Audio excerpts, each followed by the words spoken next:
Ayan mga kasmakdat, pupunta kami niyan sa plaza dahil nagaya ang mga taga Bansod at Bungabong para maglaro. Naglalakad kami niyan. Naka-itim kaming lahat. Ako yan.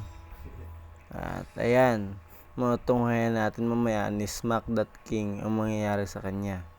Tumira ako niya ng board slide and backside.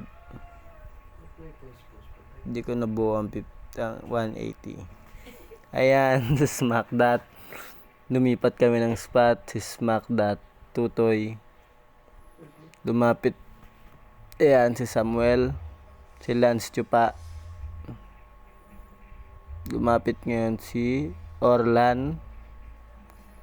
At si Sam. Patay gutom siya. At ayon, malapit ng dumilim, gumaganda na. Utay-utay na.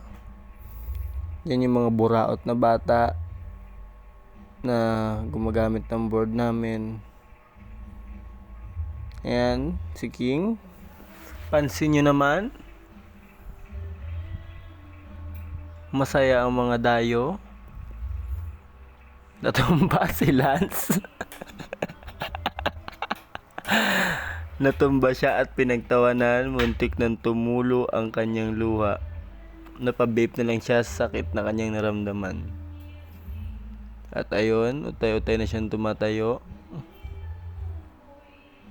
Ayan, pinabili kami niya ng pares ni Jewel, pero sinabi namin na 60 ang pares pero 50 lang talaga. Kasi nagutom kami ni Tutoy at bumili kami ng kanin. Sungit ng babae dyan. Ayan na, matutunghayan nyo ang itsura ni King.